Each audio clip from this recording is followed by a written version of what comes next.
بہرحال یہی حدیث سیدہ مریم اور سیدہ آسیہ کے بارے میں جو آتی ہے بخاری مسلم میں، اسی کا ایک طریق سیدنا علی سے بخاری اور مسلم دونوں میں موجود ہے۔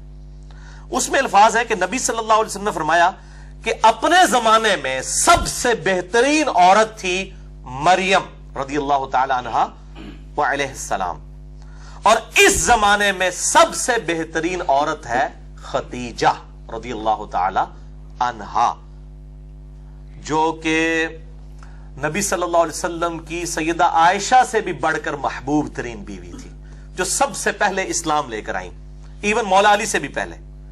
سب سے پہلے یہ مان لائیں، اس کے بعد مولا علی، اس کے بعد زید بن حارثہ، اور پھر ابو بکر الصدیق رضی اللہ عنہم اجمعین وعلیہم السلام۔ تو سیدہ خدیجہ کو آپ نے فرمایا یہ سب سے بہترین عورت ہے اس زمانے کی۔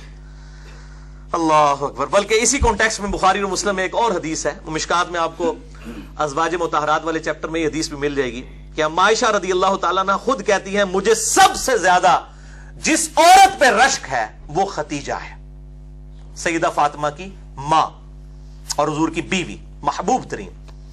آپ صلی اللہ علیہ وسلم خدیجہ کا اتنا ذکر کرتے کہ مجھے خدیجہ پر رشک ہونے لگتا، حالانکہ میں نے خدیجہ کو دیکھا نہیں تھا۔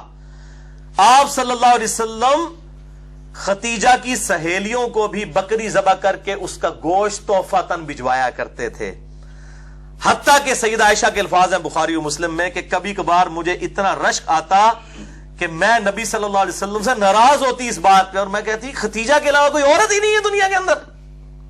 میں وہ بتا رہا ہوں، وہ بیوی جو سیدہ عائشہ بھی جس پہ رشک کر رہی ہیں۔ تو جب سیدہ عائشہ کی ہم فضیلت کی بیان کر رہے ہیں تو حضرت خدیجہ کو چھوڑ کے، خدیجہ والا لیول نہیں تھا سیدہ عائشہ کا، نہ مرتبے میں اور نہ نبی صلی اللہ علیہ وسلم کی محبوبیت میں، یہ ان کے بعد کی بات ہے۔ تو اتنے الفاظ کہ خدیجہ کے علاوہ کوئی عورت ہی نہیں ہے۔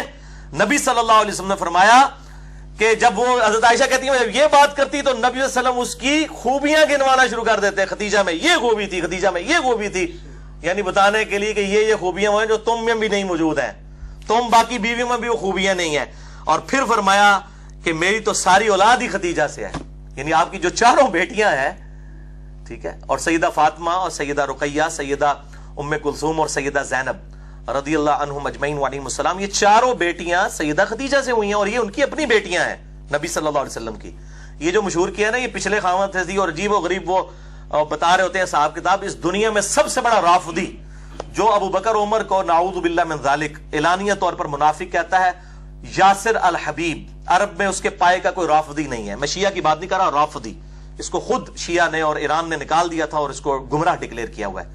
وہ بھی مانتا ہے کہ نبی صلی اللہ علیہ وسلم کی یہ چاروں بیٹیاں اپنی ہیں، سیدہ خدیجہ سے نبی صلی اللہ علیہ وسلم کی بیٹیاں ہیں، پچھلے خامد سے نہیں ہیں۔ تو یہ میں رافضیوں کو خصوصاً پھکی دینے لگا ہوں کہ سب سے بڑا رافضی یاسر الحبیب، سنی اور شیعہ دونوں کتابوں میں ملتا ہے کہ آپ صلی اللہ علیہ وسلم کی اپنی بیٹیاں تھیں۔ باقی یہ جو وہ حساب لگانے شروع کرتے ہیں نا، اتنے سال کی عمر میں شادی ہوئی ہے، وہ صحابی غلط ہے، وہ سارے تاریخی روایتیں ہیں۔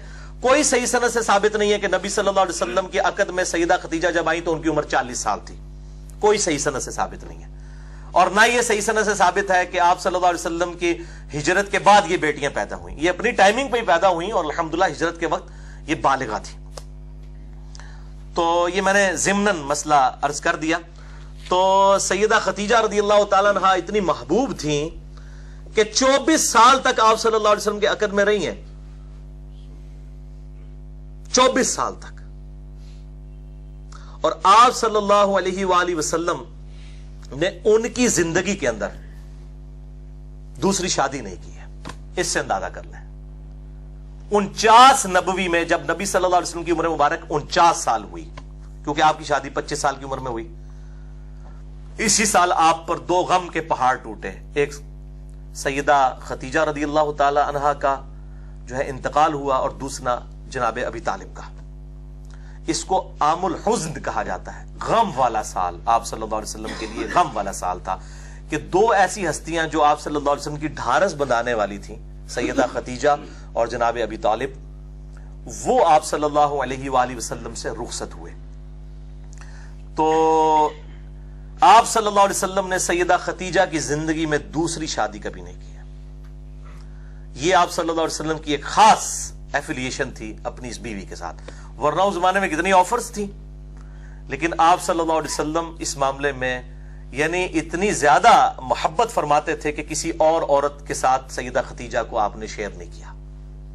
یہ سیدہ خدیجہ کی بہت بڑی فضیلت ہے رضی اللہ تعالی عنہا علیہ السلام.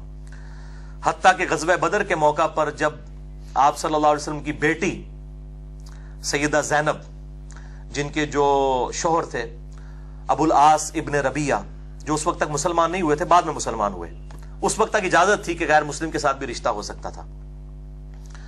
تو یہ خاوند تھے، سیدہ زینب کے خاوند جو ہے وہ قید ہو کر غزوہ بدر میں کافروں کی طرف سے لڑتے ہوئے قیدی بنا کر لائے گئے. اب فدیے سے چھڑانے کے لیے ظاہر کچھ رقم ادا کر رہی تھی تو سب لوگ رقم دے رہے تھے. تو اب سیدہ زینب کے وہ چونکہ ہسبینڈ تھے تو انہوں نے اپنے خاوند کا فدیہ دینے کے لیے اپنا وہ ہار دیا جو سیدہ خدیجہ نے اپنی بیٹی کو پہنایا تھا، سیدہ زینب کو. وہ ہار جب نبی صلی اللہ علیہ وسلم کے سامنے آیا تو آپ صلی اللہ علیہ وسلم کی آنکھوں میں آنسو آ گئے. آپ کو حضرت خدیجہ یاد آئی.